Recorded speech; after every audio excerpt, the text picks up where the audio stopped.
ప్రత్యర్థులు గనక, పరపక్షమందున్న వాళ్ళు గనక ఏవేవో చెప్పుకుంటుంటారు, ఎలా పడితే అలా చెప్పుకుంటుంటారు. ఇవన్నీ ప్రక్కన పెడితే వాక్యానుసారంగా మనం మాట్లాడుకోవాలి.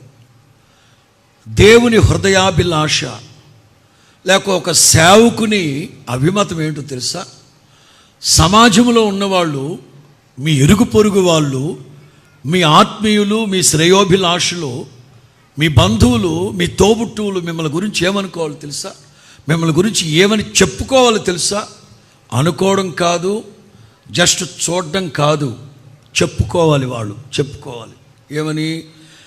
నిశ్చయముగా ఈ గొప్ప జనము జ్ఞాన వివేచనలు గల జనము అని చెప్పుకొందురు. అలా చెప్పుకోవాలి.